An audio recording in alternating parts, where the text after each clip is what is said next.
I'm Dr. Kelly Brogan.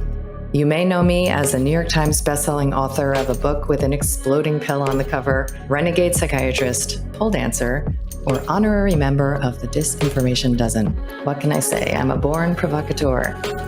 I've spent most of my recent life exposing deceptions, connecting dots, and discovering the secret places my inner victim is still waiting to be liberated. And now I feel called to help you reclaim all of your parts, your health, your sexuality, your power, and your expression, so that you can finally truly own yourself. I want to ignite in you that inner knowing and the pulsing vitality that lives beneath your disempowerment, disconnection, and resentment, so that you can audaciously, courageously, and playfully alchemize your struggle into the specific pleasure of who you are. This is Reclamation Radio. Hi, and welcome back to Reclamation Radio. I am Dr. Kelly Brogan, and today I want to talk about the subject of female entrepreneurship and what it is like to be a career woman today.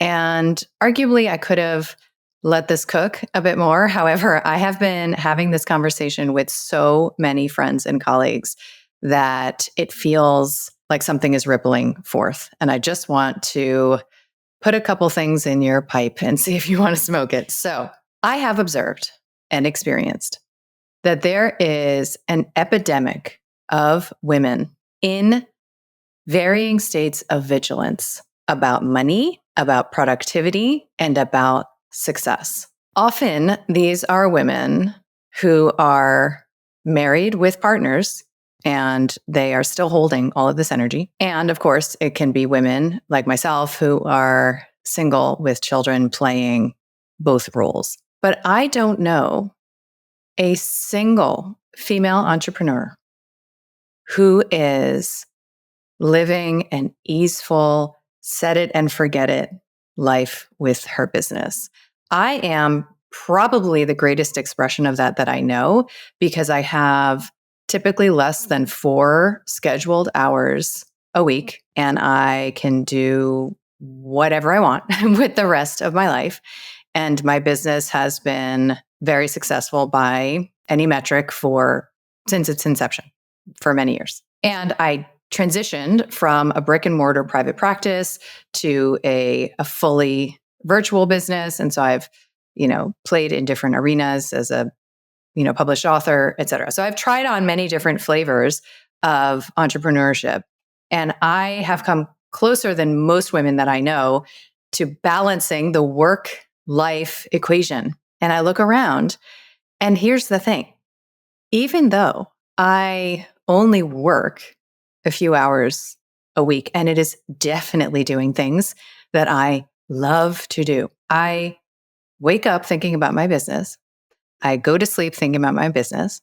I live my life, and I'm always looking through the lens of teachable moments and inspirational content. And of course, the light side of this is that any struggle that I encounter, I can mine for meaning almost immediately. And it actually ends up being something that I can be paid to share. So what is the problem?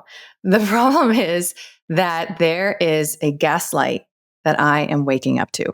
And I wonder what you think about it.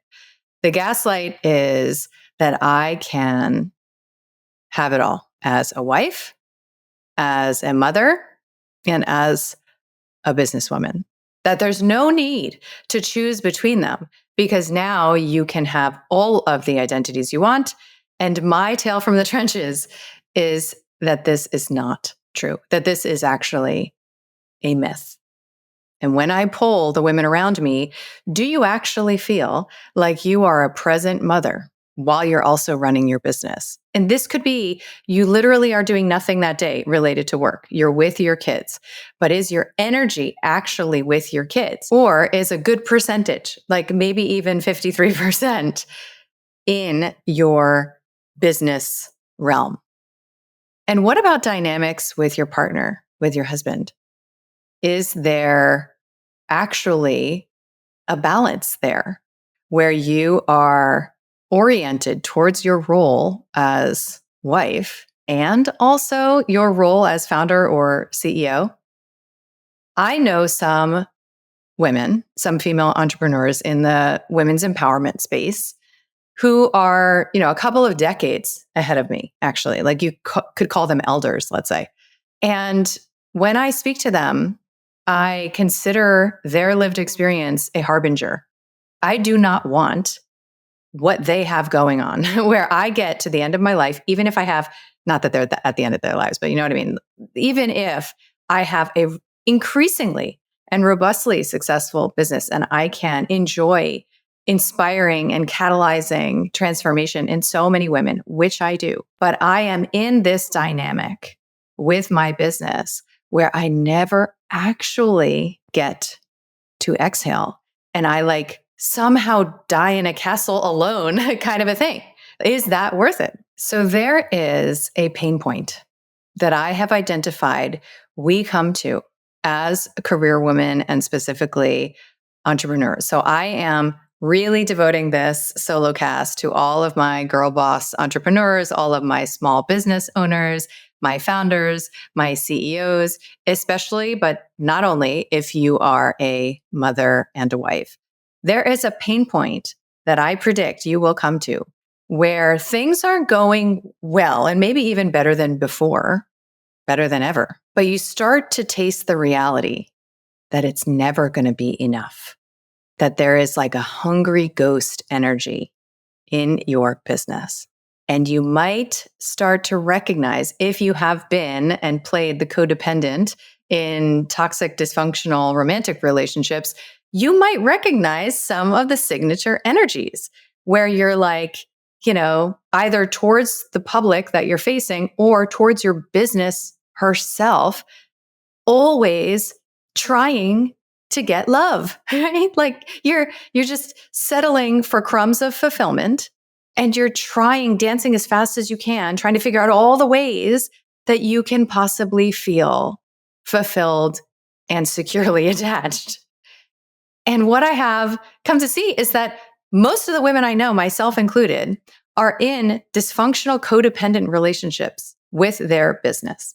And again, mine is probably the least egregious example because I have the trappings of an incredible entrepreneurial experience. And I have done a lot of inner exploration about my relationship to wealth and the capacity that my work has to help me alchemize a lot of my shadow material. Like I say, my haters are my gurus. And it has been so fulfilling, so deeply fulfilling to have this creative outlet. So, what I am speaking to is energetic dynamics. And what I'm beginning to see, which is that your relationship with your business is a reflection of your capacity for polarized intimacy and the complementary energetics of the masculine and the feminine. Let me explain. So, as a creative, as the one holding the vision, I am, whether I'm a man or a woman, but obviously, I'm speaking as a woman to women about this. I am in the feminine pole. I'm running energy and inspiration and intuition and enthusiasm and all of these beautiful feminine energies through my system. And I want every creative founder's desire, I think I can generalize about this, is that I want my business to just get me. Just get me, okay? Like literally, figuratively, just get me, take care of it, turn my art into a commodified offering that helps me, helps my team, helps the people, and just handle it. And for many years, I avoided everything related to marketing. Like I thought it was like beneath me to bother learning about marketing until I started to recognize that marketing is the relationship that you have with your audience. It's like actually relational. This is all relational. But I didn't recognize until very recently that the dynamics in my business were a direct reflection of the availability that I have in my feminine to be held and contained, to truly trust and truly receive from my business and the associated team. So I want to explain a little bit of what I have learned in consulting experts about this, just, serendipitous conversations that came into my path, including conversation with Sterling Griffin, who's a friend of Aubrey Marcus's. And I was able to learn a bit about entrepreneurship that I am able to share with you so that you can start to see where it is that you might be in this journey, because it's kind of the same journey as you might be taking toward healthy, polarized, romantic love. So he talked to me about this pretty universal pain point when it comes to growing, especially a digital business. And at this pain point, founders feel like they're wearing golden handcuffs. Right? They feel like they are shackled to this thing, and it's a great thing.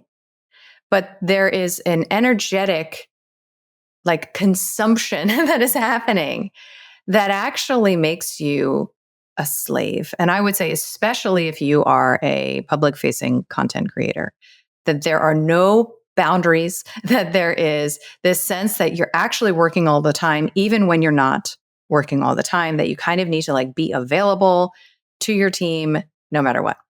So I want to take a quick poll. If you are a business owner, an entrepreneur, how often do you wake up thinking about work? How often do you fall asleep thinking about work? How often do you think about work when you're with your kids or your partner, or even when you're making love? Does your business feel like a hungry ghost that will never be fed? Do you feel like you're chasing something that never seems to arrive, like it's always receding on the horizon? And what are you working for? Are you working for money? Are you working for validation, for influence, for fame, for impact?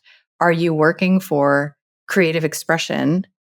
Have you ever even stopped to ask yourself that question? Because we are unwinding a lot of programming. I've been speaking about this programming for many episodes and many months. This is the foundational premise of Reclaimed Woman and our program Reclaimed, which is that we can resolve the gaslight as women that says we should be happy, thanks to all of the gifts of empowerment that feminism has delivered to us. Yet we are struggling. Yet we feel like we're living behind a glass wall. Yet we are toggling between overwhelm and numbness. There is a way out. There are some bitter ass pills to swallow in the process. And I know it's worth it. I'm signed up. And if you're listening, odds are you may be at least curious. So we have been programmed to pursue, as women, higher education, training, and employment. We have taken the bait that says that we will be free when we are working for and with strangers, and that we are somehow enslaved, missing out, disadvantaged, dependent, or reckless when we are simply choosing to align with the choices that we made to marry and have children when we are, serving those children and our husbands.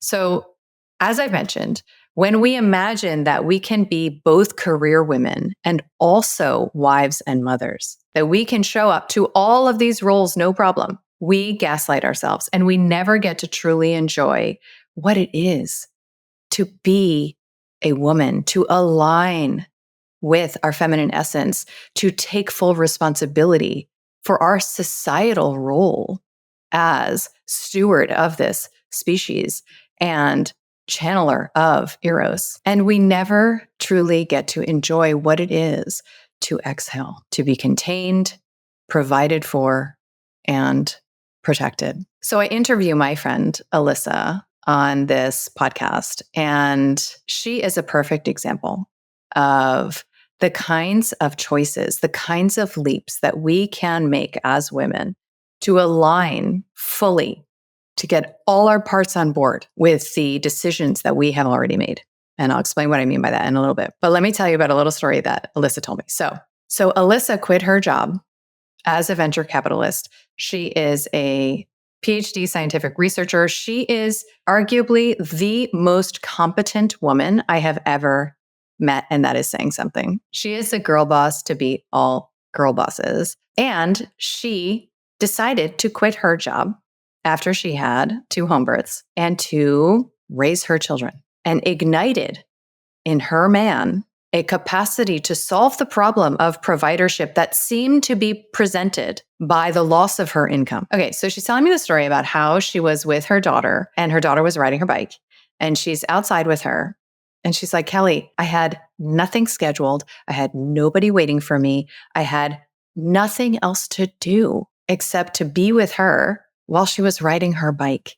And she depicted it in this way that, I mean, it was like a psychedelic portal for me just to visit with what that moment must have been like. Because I know at this stage how to play. I know how to prioritize my pleasure. I know how to enjoy my life and create experiences that are superfluous and frivolous and indulgent. I'm really good at that. However, in my literal life, my whole damn life, I have never, okay, I don't know about my childhood, but I'm talking about my adult life. I have never had that experience that she described. I have had a job since I was 10, okay? I worked at a bagel store and I have not enjoyed, and I could not possibly enjoy, because I was either in the churn of trainings and education with associated to-dos and tests and deadlines, or I was building my own business. So anyone, again, who's listening, who is a founder, who is a CEO, y'all know what I'm talking about.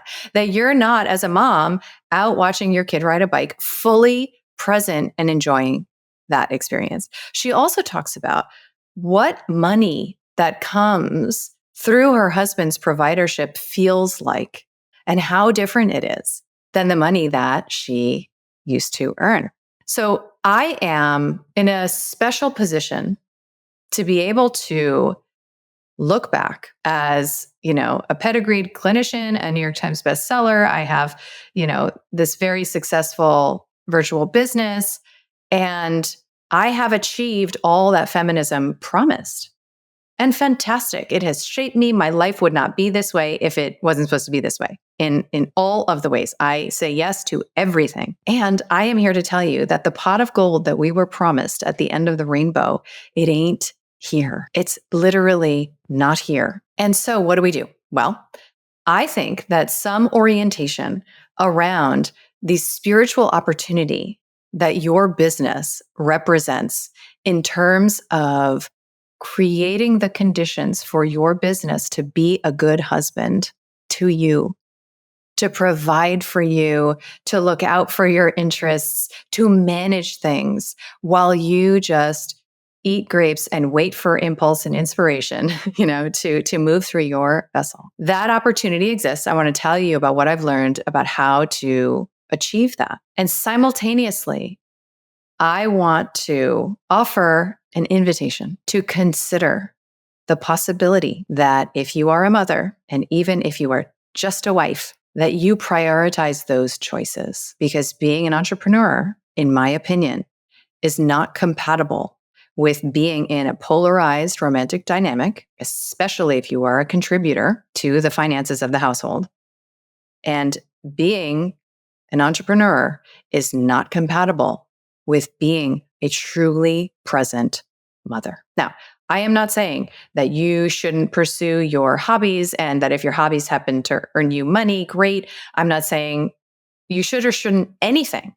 I am just offering the possibility that we have been sold a very poor bargain. And when we wonder about the resentment and bitterness and hollowness of our experience, the martyrdom that says, look at what it's taken me to get here. Look at how much I manage. That it makes a lot of sense that we would feel that way because we're not actually designed to play this role. And if you want to be like me, a single girly who is doing the entrepreneurial thing, on her own without a partner, and that's your pleasure, Fantastic. I'm not, the whole podcast is not for you. Okay. Well, maybe one part of it that's coming up is for you, just the structuring your business wisely kind of a thing. So every woman knows that one of the fastest ways to amplify the pleasure that already exists in your body is to get into a luxurious bath. But what if you could program the water with the wisdom and intelligence of flowers while also infusing the space with the sensuality of the most unique aromas available? Lotus Way bath salts are a feminine ritual that drops me into my body in minutes. It's the power of some of your favorite flower essences delivered in a new way. So head to lotusway.com and use the code Kelly15 for 15% off. The link is in show notes for you. But if you are a mother also, which I happen to be, there are 18 years. Okay, so let's round it up. There's 2 decades of your entire damn life where you get to build intimate connection with these humans that you chose to bear. You did not have to. Thank you, feminism. Okay, you did not have to have these kids. You chose to have these kids. So what is it to align with that? Well, here's what I've learned. You have 2 choices, okay? If you have an existing business or you're thinking about starting one is that you set your business up so that it's a good husband to you. And I say that, tongue in cheek. I say that meaning that it provides very solid masculine energy. So all you're literally doing is like playing. Okay. All you're literally doing is allowing your inspiration to be commodified and your energy packaged up and sold, for yours and the greater good. So your business either becomes a good husband, and I'll tell you what I think that requires, or you quit, or you literally quit. And to play this thought experiment and to feel into how provocative this suggestion is, I like to rewind to some 15 years ago when I decided to birth my first child. Okay. And I like to consider, what would it have been like if their dad, if my husband had said to me with his strong spine and his clarity and leadership, if he had said to me, Kelly, I want you to stay home and take care of these kids because that's what our family needs. And I also know it's what you need. Okay, I probably would have divorced him on the spot. Like literally, actually. But when I look back, which is just an experiment, it's just fun because obviously it needed to be exactly this way. But when I look back, there is a part of me, and it is arguably the part that is holding the grief of the experience of an intact family, the grief of that being over for me forever in this lifetime. I could cry about that in 1 second. So this grief is not very buried. It's very real. And you probably could not have, at the time, convinced me to stay. You couldn't have convinced me to believe that my fulfillment lived there. And if he had said that, I can't imagine that I would have ever been receptive. Who knows, right? Energetically, maybe if it came from the right sacred dominant energy, perhaps something would have awakened in me. All right, here I am with my MD, my $200,000 of debt, my career just starting because I was in my fellowship. I was finishing my training when I became pregnant. And my pregnancies were both planned. This is very intentional. And if I had been asked that, and if I had decided to do that, all of the vulnerability that I am just now in these days in my lifescape making contact with would have been offered up to my awareness. And the choice that I would have had to actually align with that man, the father of my children, right? To actually align with him and to trust him to provide entirely. Because now I see it as a woman who contributes, and there's all sorts of good reasons, and we don't need to talk about those reasons, it doesn't matter. This is energetic. A woman who contributes is implying, subtly if not directly, you don't got me, and you don't got this. Let me help you, honey. Okay, you need my help. You know what that is? That's mommy energy. And that is a poison in the dynamic. Again, if If you want to be single, you want to do your own damn thing, you want to play husband and wife within one person. I'm talking about if you choose to be in partnership, how do you get in your lane so that you can have the experience that you actually want? And I'm suggesting that one possibility is that you cease to contribute. And I know what that feels like. Because even to this day, when I consider that, which is something that I am considering in my lifescape, is like, what would it be to wind down my career? Are you all going to survive without me? Right? What would it be? And that's where I can find all of the disempowerment that my career is driving. That's where I can find all of my vital force locked outside of me in this identity that feels like me, right? It feels like an essential part of who I am. But of course, that's not true. And, anytime I meet somebody, there's a little part of me that's like, oh, they need to know. That's a performer, right? They need to know, what I'm about. But that part doesn't understand that I am valuable just waking up in the morning. The same way that as a little girl, I wasn't enculturated to connect to that. I was enculturated to be celebrated for my productivity, my success, and my achievements. So the reclamation of our identities from attachment to our productivity, success, achievement, and our careers is something I feel we got to talk about, So let me tell you a little bit more about this pain point that I discussed with Sterling.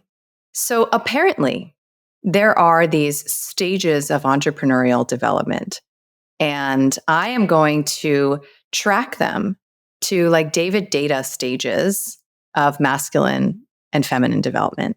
And I want to see if you agree that they track really well. So he says, in the first stage of a business, you hire vendors, and those vendors are less competent than you. So they require direction from you. So you hire a vendor and you say, I want you to do this. Get back to me when it's done. So this is, the zero-sum game stage of relationships, the first stage of relationships where, the woman is in her safety defenses and she is controlling and micromanaging the man. And arguably that extends through the next stage.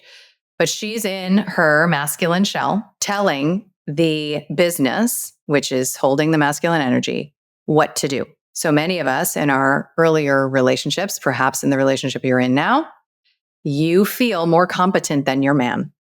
And you feel like you can do it better. So you're just going to tell him what to do, when to do it, how to do it. And then you're often going to be kind of disappointed, frustrated. He misses deadlines. He doesn't produce the product you most appreciate, etc. So that's the first stage. Then you get to a point of growth in your business where you hire what are called managers. So a manager is somebody who has an equal level of competence to you. And again, not in specific skills, generally. And this person can execute more complex strategies, can get things done, and expand your business extraordinarily. So over, I would say, the first, 10 or so years of my business, I was blessed with some extraordinary managers. And they took the business to where it went. It was their competence, their skills, their dedication. And yet I still always felt like I was the one who knew better where the business needed to go and maybe even how, right? So this is a second stage David Data relationship. This is the egalitarian moment, where you find yourself in a relationship with somebody who's really a match for your competence, like a man who is pretty much as competent as you. But often you feel like, God, I wish he would just take the damn lead. Like, why doesn't he just tell me what to do? Like, you start to feel that yearning for sacred leadership. You start to want to simply be told what to do, except you don't trust enough that the resources are there for that to happen. And so you continue to find yourself in the position of having to direct the operations and everything that's going on. So what Sterling said is that there comes a time, this pain point arises around then, where you either quit or you begin to hire what are called leaders. And you can hire a lead in marketing, in sales, in operations, and in customer fulfillment. And these leads are actually superior in their competency than you, which means that when you bring these folks onto your team, and it could be even an investment to hire one, when you bring these folks onto your team, they take you where they know that you need to go and where you couldn't even have figured out how to get to based on their experience, their native competency. And at that point, you start to taste what it is to be in the feminine pole, because now your business is taking on its masculine energetic and beginning to take the wheel. So when I hired one of these folks who just dropped like an angel, from the sky, it catalyzed this entire spiritual awakening for me, which is to recognize that my experience as a female entrepreneur is not actually compatible with my fulfillment as a mother. And when I am in my next relationship, I probably will be retired.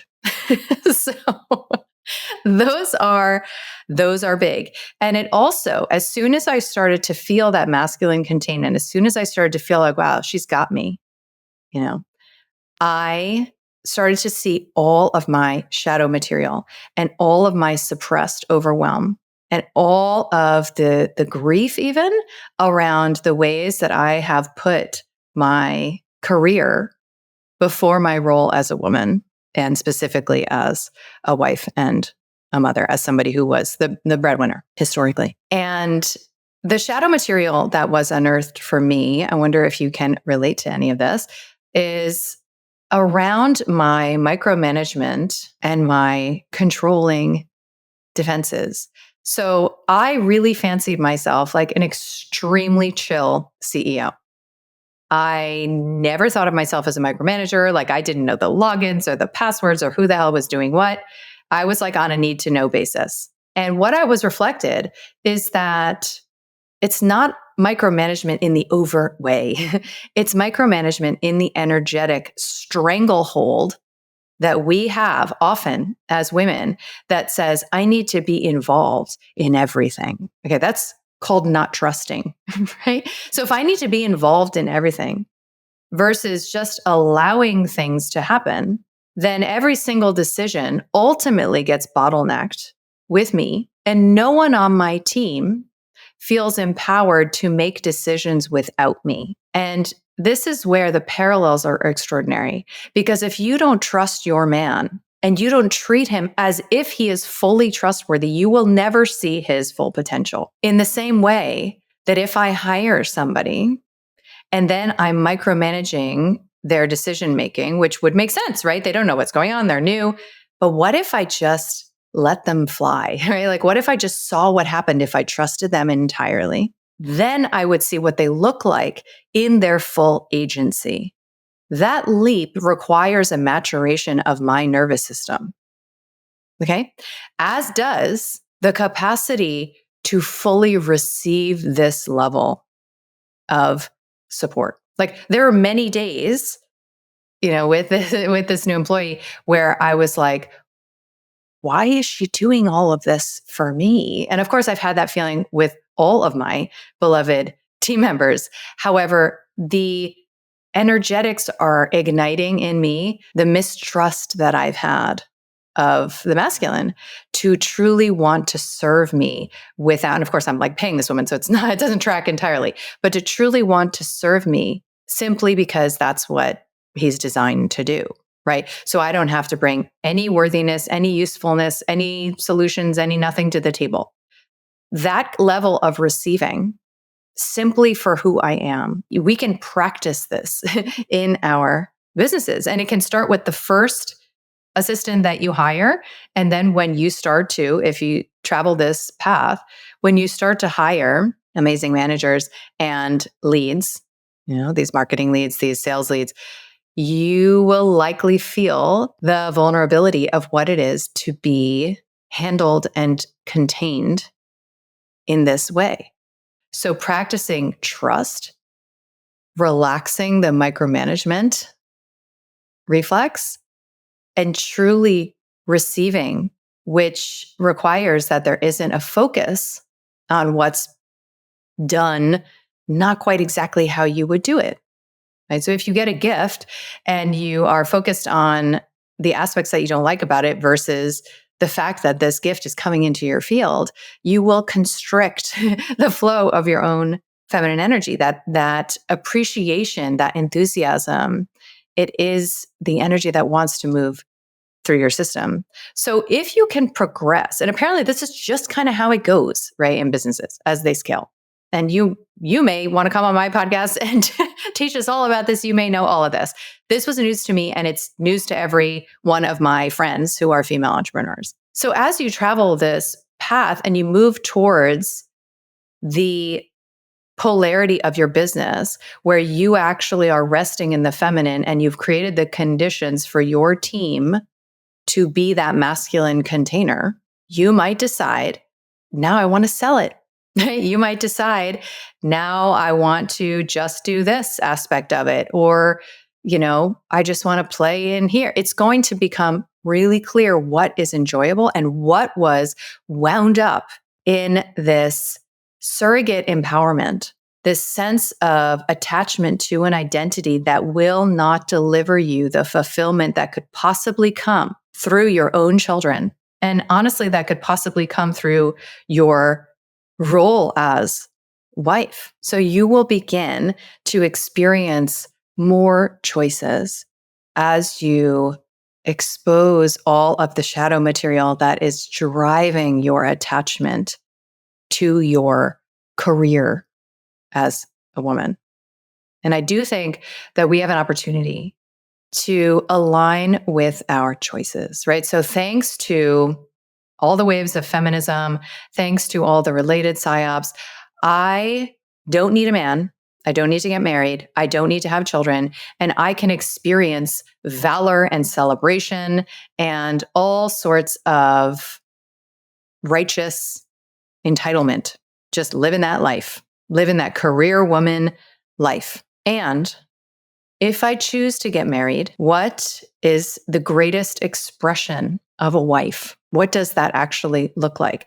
Does it look like a woman who is in her flailing, financially preoccupied, success, achievement, and productivity obsessed energy, who then somehow wants this, healthy leader of a man to make her life easier? I don't know.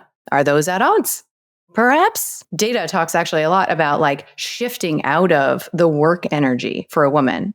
And I'm suggesting you either set yourself up in a business where your business is the good husband and your whole nervous system can exhale and you can just be in your feminine energy, whether you're, working or not. So either that, or you consider the possibility. He recommends that you and your partner, you both transition you into your body, after a day of work. And I would take it a bit farther based on my lived experience to suggest that I actually don't think the two are compatible. And I'm sure there are exceptions, there are versions of work. I'm just saying generally. So if you choose to be a wife, and definitely if you choose to be a mother, I don't know a single, and please let me know if you think you're the example, because I want to learn from you. I don't know a single mother who is also an entrepreneur or who is a career woman who's going to a job and allowing her kids to be raised by strangers in daycare. I don't know a single one who lives guilt, regret, and remorse free. So what the fuck does that mean? That means that we've been duped. It means that we've been sold a poor bargain. And it means that we have experienced the gaslight that says you can do it all and you should be grateful and happy that you can. When I think about what matters in my life, I love having this conversation with you. I actually love this podcast. It is so enjoyable for me to talk to fascinating people, to be, to have the opportunity to ferment these ideas And what really matters to me is my relationships in my real life, specifically my children. So, how do I align with the choice that I made a decade and a half ago to have kids? I believe that the way that I align with that is to not work, period. Okay. And have a provider in my life. Okay. So I recorded another podcast about choosing motherhood where I talk about if you are going to bring a stepfather into your children's lives, make sure that he allows you to be a better mother. And the only way that he would do that is because he's an epic provider and he makes your life easier. And you don't have to think about any of that shit. And you just get to be a mom, which would not be the case if you were single. So you either quit and orient yourself towards your kids. If you have a husband, you have a father, in the mix, you trust him to solve the problem of providership. And you take that leap where you say, I know you got this, baby. That's why I chose you. And you hold all the vulnerability and all that caretaking and all that, like, are we going to be homeless? You hold it in your system because you're ready to do that. Or you recognize the opportunity to move through these stages of business that I'm talking about, where you begin to populate your business with leaders who can allow you to essentially exit the business in a meaningful way. I know that was a lot. There will definitely be a part 2, 3, and 4 to this conversation. And it's just extremely alive in me right now to consider the possibility that every single aspect of my identity as a liberated woman that I thought was nothing but light has a shadow. And every single aspect that I thought was nothing but shadow has a light side. I find this level of inquiry and exploration and consideration ultimately empowering. I hope you do as well. And I would love to know what you think. Till next time.